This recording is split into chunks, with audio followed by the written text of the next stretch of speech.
आज हम बनाएंगे इडली जो कि बहुत ही सॉफ्ट और फूली फूली होगी। साथ में बनाएंगे गन पाउडर और लाल वाली चटनी जो लहसुन और प्याज से बनाएंगे।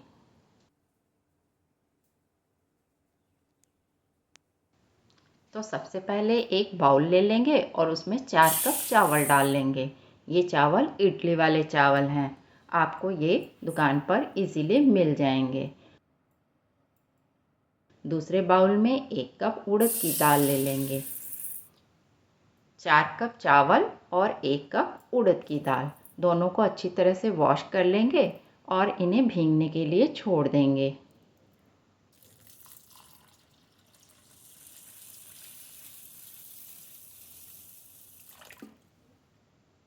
इस तरह से पानी डालकर आप दाल और चावल को दोनों को भीगने के लिए छोड़ दें, कम से कम 4 से 5 घंटे।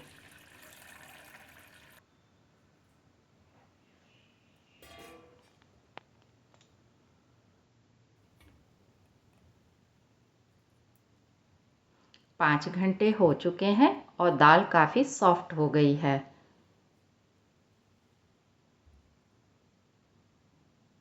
और चावल भी अच्छी तरह से भीग गए हैं। अब हम इसका बैटर बना लेते हैं।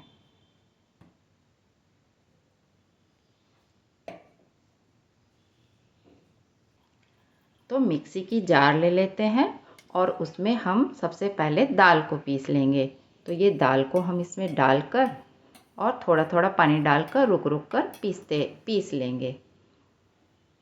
लेकिन इससे पहले हमें यहाँ पर एक चीज़ और डालना है, वो है पोहा। हम 2 बड़े चम्मच पोहा के ले लेंगे और इसे अच्छी तरह से वॉश कर कर छोड़ देंगे सॉफ्ट होने के लिए। इसे सॉफ्ट होने में बहुत ज़्यादा समय नहीं लगता, तो इसीलिए इसे हमें इसी दौरान करना है। तो दाल पीसेंगे तब तक ये सॉफ्ट हो जाएगा।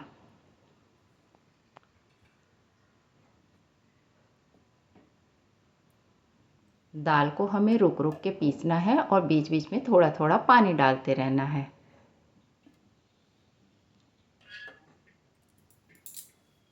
दाल हमारा पिस चुका है।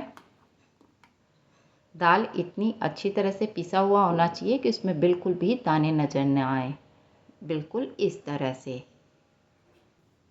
और अब इसी में हम चावल भी पीस लेंगे।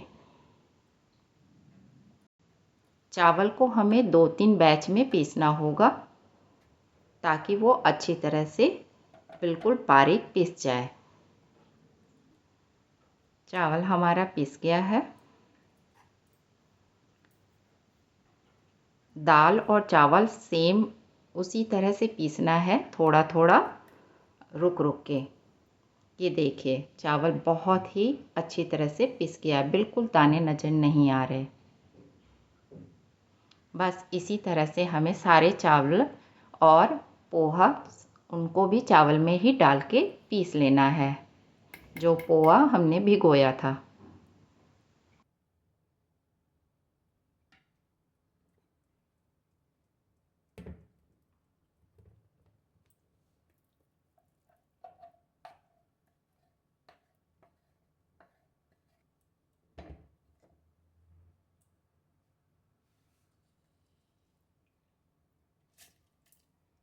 हम बाकी के चावल भी इसी तरह से पीस लेंगे। अब इसे भी हम उसी में डाल लेते हैं और अच्छी तरह से मिला लेते हैं। हमें इसका जो बैटर तैयार करना है वो बहुत ज़्यादा थिक भी नहीं होना चाहिए और पतला भी नहीं होना चाहिए। इसके लिए आप 1 चम्मच डालकर और उसे उल्टा करके देखें। बैटर उस पर ही रुक रहा है तो वो बहुत गाढ़ा है, तो आप उसमें थोड़ा सा पानी मिला लें और उसके बाद उसको अच्छी तरह से 3 या 4 घंटे के लिए फेंट दें। बैटर बहुत ज़्यादा पतला नहीं होना चाहिए और ना ही बहुत ज़्यादा थिक होना चाहिए। बिल्कुल मीडियम सा आप बैटर तैयार कर लें। इसे लगातार 3 या 4 मिनट तक अच्छी तरह से फेंटें। इससे आपकी इडली बहुत ही सॉफ्ट और फूली फूली बनेगी। अब इसे हम 10 से 12 घंटे के लिए इसी तरह से ढककर छोड़ देंगे। अगर गर्मी है तो ये 7 से 8 घंटे में अच्छी तरह से फर्मेंट हो जाती है। ये देखिए हमारी जो बैटर है वो बहुत अच्छी तरह से फर्मेंट हो गई है और काफ़ी फूल चुकी है। अब इसे इसी तरह से ढक कर रख देते हैं। पहले हम गन पाउडर तैयार कर लेते हैं। तो गन पाउडर तैयार करने के लिए हम 2 बड़े चम्मच चने की दाल ले लेंगे और 1 बड़ा चम्मच उड़द की दाल ले लेंगे। इन दोनों को आप अच्छी तरह से धो के और फटाफट से एक सूखे कपड़े में पोंछ के और पंखे के नीचे रख दें ताकि इसका पानी बिल्कुल अच्छी तरह से सूख जाए। और नहीं तो आप इस तरह से गीला कपड़ा ले लें और उसमें दाल डालकर और उसे अच्छी तरह से रगड़ लें, दाल साफ़ हो जाएगी। तो आपको धोने की ज़रूरत नहीं पड़ेगी। अब ये बहुत अच्छी तरह से सूख गए हैं।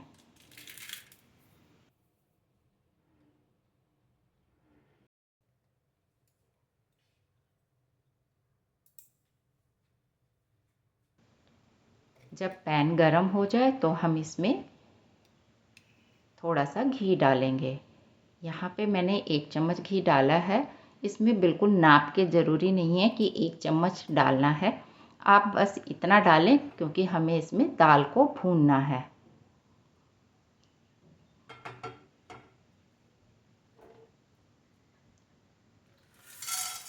अब इसमें हम दाल डाल देंगे और इसको तब तक भूनेंगे जब तक ये हल्का सा कलर चेंज हो जाए।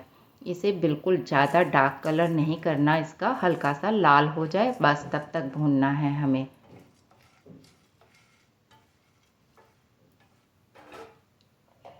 अब आप देख सकते हैं इसका कलर हल्का सा बदल गया है। अब यहाँ पर 1 छोटा चम्मच हम सफ़ेद तिल के डाल देंगे। सफ़ेद तिल को हमें बहुत ज़्यादा नहीं भूनना, बस इसका कच्चापन हट जाए इतना ही हमें भूनना है। तो 2-3 सेकंड के लिए आप इसे भून लें और उसके बाद इसे एक थाली में निकाल दें। अब इसी पैन में हम थोड़ी सी कड़ी पत्ता और सूखी लाल मिर्च को भी भून लेते हैं। यहाँ पे मैंने 4 से 5 सूखी लाल मिर्च ले ली है। ये बिल्कुल भी तीखी नहीं है।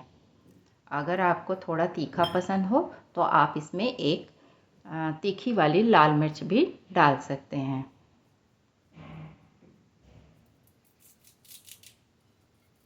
यहाँ पे मैंने थोड़े से कड़ी पत्ता ले लिए हैं। आप 4 डंडी कड़ी पत्ते की जो होती है उससे सारे पत्ते तोड़कर और डाल दें। यहाँ पे मैंने फ्रेश पत्ती ली है, आप सूखी भी ले सकते हैं, लेकिन फ्रेश पत्ती का क्या होता है कि ना बहुत अच्छा फ्लेवर आता है। इसे तब तक हमें सेक लेना है जब तक कि ये क्रिस्पी ना हो जाए। बिल्कुल इस तरह से। अब ये थोड़ा बहुत जो रह गया है वो जब तक ये ठंडा होगा तो ये बहुत अच्छी तरह से क्रिस्प हो जाएंगे।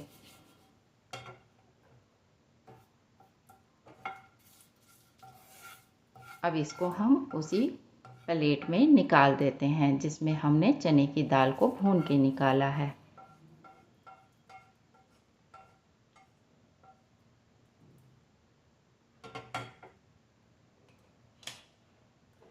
अब इसमें हम थोड़ा सा इमली ऐड करेंगे खटास के लिए। तो आप इसमें इमली अपने हिसाब से थोड़ा कम ज़्यादा कर सकते हैं। मैंने यहाँ बिल्कुल थोड़ा सा लिया है। 1/4 चम्मच हींग ली है। हींग को हमने इसी पे डाल दिया है ताकि फ्लेवर अच्छी तरह से आ जाए। और 1 छोटा चम्मच मैंने यहाँ नमक का लिया है। आप नमक स्वाद अनुसार डाल लें। अब इसे ठंडा होने तक हम यहाँ पर चटनी की तैयारी कर लेते हैं। तो इसी पैन में हम थोड़ा सा ऑयल डाल देंगे। तो यहाँ पे मैंने थोड़े से लहसुन ले लिए हैं और 2 मीडियम साइज़ के प्याज कट कर लिए हैं। 2 टहनी मैंने यहाँ पर कड़ी पत्ता की और अदरक और 1 हरी मिर्च। हरी मिर्च आप स्किप भी कर सकते हैं। मैंने थोड़ा चटनी में तीखापन लाने के लिए 1 हरी मिर्च डाली है। अब यहाँ पे पैन में मैंने थोड़ा सा ऑयल डाला है और इसमें 1 छोटा चम्मच उड़द की दाल डाल दी है। आपने यहाँ पे सिर्फ उड़द की ही दाल डालनी है, सरसों का बघार नहीं देना है अभी। अब इसमें हम थोड़े से कड़ी पत्ता डाल देंगे।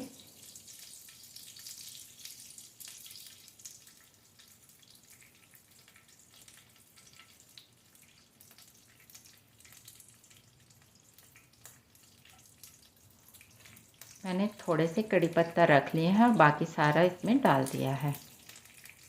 अदरक को आप छोटे छोटे टुकड़ों में कट करके और वो भी डाल दें।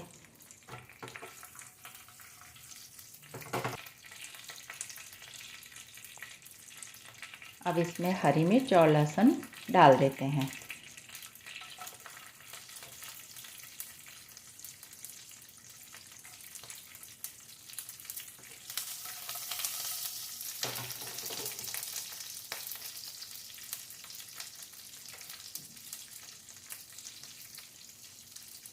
अब यहाँ पे मैंने 4 सूखी लाल मिर्च डाली है। इसे मैंने इसलिए यहाँ पे अब डाला है ताकि ये जले नहीं और इसका कलर चटनी में बहुत अच्छी तरह से आए। तो आप तेल जब डालें तब शुरुआत में ही मिर्च ना डालें। अब प्याज डालकर हमें इसे सॉफ्ट होने तक भून लेना है। भूनने में 1 से 2 मिनट लगेंगे। हमें इसे पकाना नहीं है, खाली बस हल्का सा इसका कच्चापन ख़त्म करना है, बस ऐसा ही।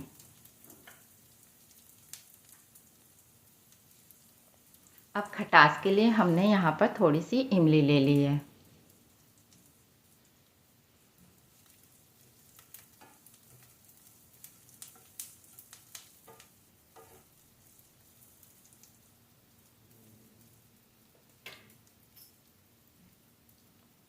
और अब स्वाद अनुसार नमक डाल लें। मैंने यहाँ 1 छोटा चम्मच नमक का लिया है। अब ये काफ़ी ठंडा हो चुका है तो हम इसको मिक्सी के जार में डालकर इसका पाउडर तैयार कर लेते हैं।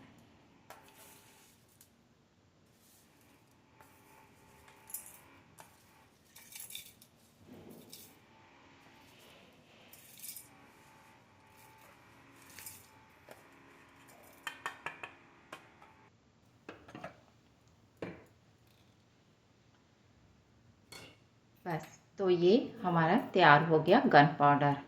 अब आप इसे किसी भी जार में डालकर 3 महीने के लिए फ्रिज में स्टोर करके रख देंगे तो ये बिल्कुल भी ख़राब नहीं होती। ये अभी काफ़ी गर्म है तो मैं इसको हल्का सा खुला रहने देती हूँ। अब इसी जार में हम ये चटनी जो हमने फ्राई करके रखी है चटनी के लिए, जो इसको भी डालकर एक बैटर तैयार कर लेते हैं।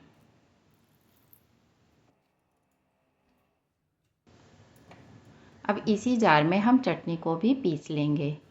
चटनी को हमें बहुत ही ज़्यादा बारीक नहीं पीसना है, एक रफली सा हमें पीस लेना है, एकदम पेस्ट की तरह नहीं बनाना है। थोड़ा सा पानी डालेंगे और इसे रफली पीस लेंगे। अब वही पैन को मैंने गैस पे रख दिया है, फ्लेम बिल्कुल कम कर दिया और इसमें हम थोड़ा सा ऑयल डाल देते हैं।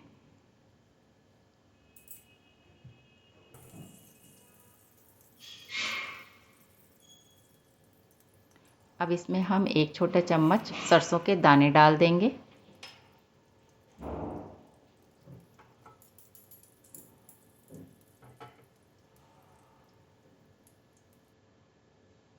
जब सरसों के दाने चटक जाएं तो इसमें थोड़े से करी लीव्स डाल देंगे।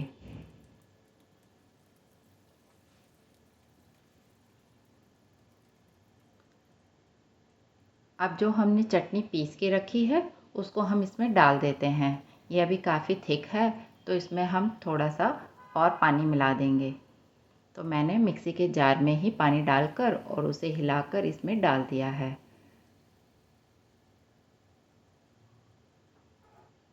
बिल्कुल इस तरह से, बस ये इतना ही थिक होना चाहिए, बहुत ज़्यादा पतला नहीं और बहुत ज़्यादा गाढ़ा भी नहीं। अब इसे हम 2 से 3 मिनट तक लीड लगा के यानी ढक्कन से ढककर इसे बिल्कुल सिम पे करके और पका लेना है। जब इसके ऊपर ये बिल्कुल छेद होकर और ऑयल ऊपर आ जाए तो समझ लीजिए आपकी चटनी तैयार हो गई है।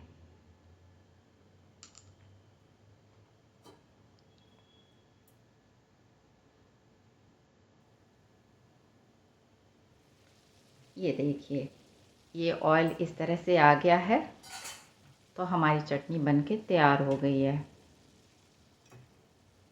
ये अब इसे हम बाउल में ट्रांसफ़र कर लेते हैं। ये चटनी आप 1 सप्ताह तक फ्रिज में स्टोर करके रख देंगे, ये बिल्कुल भी ख़राब नहीं होगी। अब ये थोड़ा ठंडा हो गया है तो देखिए कितनी अच्छी तरह से हमारी चटनी तैयार हो गई है। ये बिल्कुल भी पैन में नहीं लगेगी, आप इसे चला चला के नहीं पकाना है। बस 2-3 मिनट में ही ये चटनी पककर तैयार हो जाती है।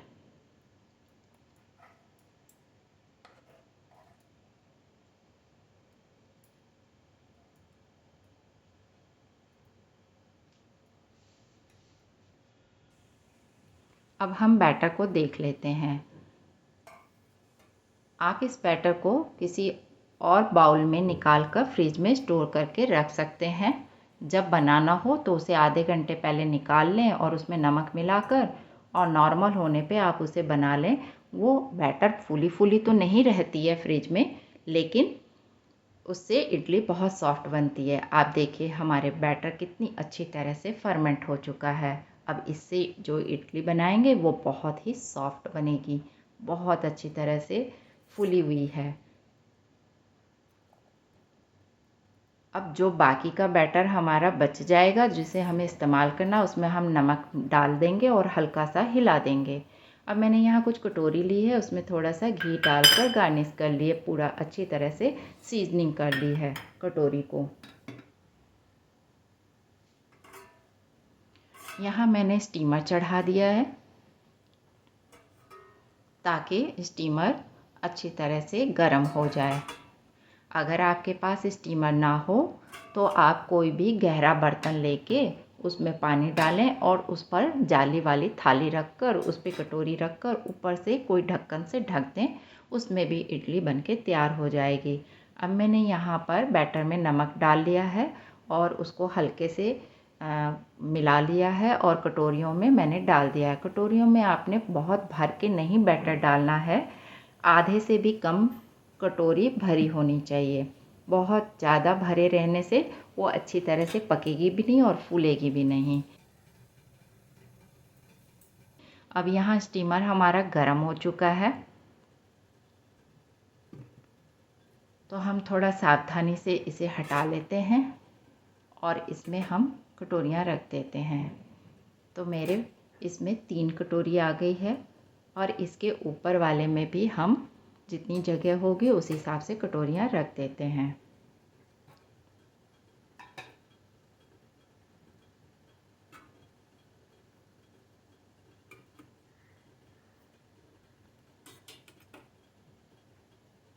अब इसके ऊपर थोड़ी जगह है तो मैंने ये जो प्लेट में रखा है इसे रख देती हूँ। आपने देखा ये प्लेट बहुत चपटी है और इसमें मैंने बैटर जो डाला है, जब ये इडली बन के तैयार होगी तो आपको इसी से आइडिया लगेगा कि इडली कितनी फूल चुकी है। अब इसे 5 मिनट तक हम ऐसे ही रहने देंगे। ये 5 से 7 मिनट में इडली बनकर तैयार हो जाती है। तो 5 मिनट बाद हम इसे एक बार देख लेंगे कि इडली हमारी पक चुकी है या नहीं। आप एक बार इसको 5 मिनट बाद ढक्कन हटा के उंगली लगा के देख लें। अगर उंगली में बैटर चिपक कर रहा है तो इसका मतलब इडली अभी पकी नहीं है, उसे 1-2 मिनट और पकाना होगा। और अगर इडली बनके तैयार होगी तो आपके उंगली में बैटर बिल्कुल भी नहीं लगेगा। हमारी इडली बनके तैयार हो चुकी है तो अब इसे कटोरी को हम निकाल देते हैं। बहुत गर्म होता है तो आप किसी चीज़ से पकड़ के निकालें। और सारा जो भी हमने इडली निकाली है इसको हम एक थाली में रखकर और एक कपड़े से ढक देंगे ताकि इडली ऊपर से सॉफ्ट रहे, एकदम हार्ड ना हो।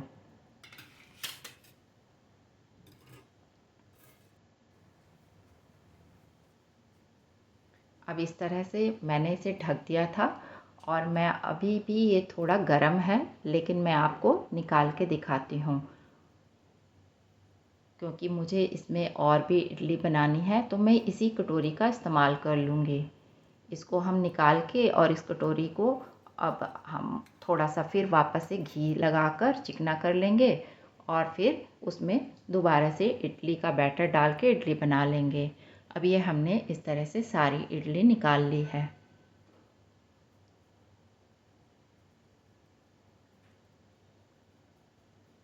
हमारी रेड चटनी बहुत ही सुंदर लग रही है, कलर बहुत अच्छा आया है, टेस्ट भी बहुत अच्छा है। आप बनाकर ज़रूर ट्राई करें। अब मैं आपको बताती हूँ कि हम गन पाउडर के साथ इडली को कैसे सर्व करेंगे। तो यहाँ पे इडली ले लीजिए और उस पर इस तरह से घी डाल लेंगे।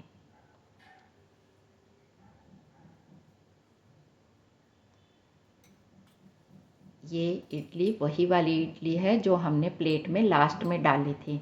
आप देख सकते हैं काफ़ी अच्छी तरह से फूल गई है। अब इस तरह से आपने गन पाउडर को डाल देना है। अब इस तरह से हम इसे सर्व कर सकते हैं। ये बहुत ही खाने में टेस्टी होती है। ये मसाला आप पराठे पे भी डालकर खा सकते हैं। पराठे का स्वाद बहुत बढ़ जाता है।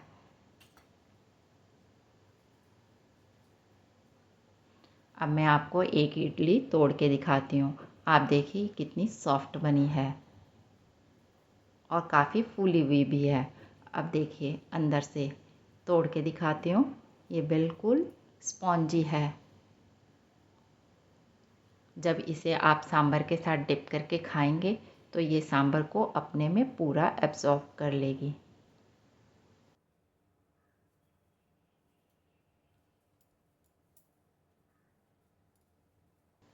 इस तरह से आप इडली घर में बनाकर एंजॉय कर सकते हैं।